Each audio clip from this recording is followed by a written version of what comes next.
Hello' বন্ধু বান্ধৱীসকল, কি খবৰ আপোনালোকৰ? নিশ্চয় ভালেই চাগে। আজি মোৰ দুখৰ বিষয়টো আপোনালোকক শুনাম বুলি ভাবিছোঁ। শুনিবচোন দেই এবাৰ।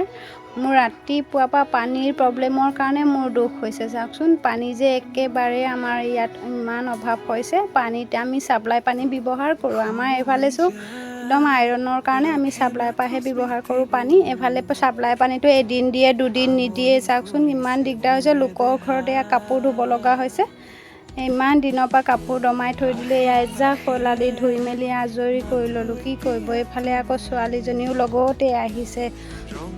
আপোনালোকৰ বাৰু প্ৰব্লেম হয়নে? আমাৰ তিতাবৰ অঞ্চলটোত যে পানীৰ ইমান প্ৰব্লেম হয়, আপোনালোকেও জনাবচোন দেই, কাৰ কাৰ অঞ্চলটোত পানীৰ প্ৰব্লেম। আমাৰ এইফালে আইৰণেই আইৰণ পানী। এইফালে কাঁহী বাতি ধুবলৈ আকৌ বাল্টিঙত পানীও লৈ আহিছোঁ। আপোনালোকে জানেনে বাৰু আমাৰ এইফালে কিমান পানীৰ দিগদাৰ? এইফালে পুখুৰী চুখুৰীও নাই। এইফালে পানীৰে চব কাম হয়। আপোনালোকৰ বাৰু এইফালে পুখুৰী চুখুৰী আছেনে বাৰু? আমাৰ এইফালে নায়েই। চাওকচোন, ক'বচোন কাৰ কাৰ প্ৰব্লেম হয়, মোক কমেণ্ট কৰি জনাব দেই।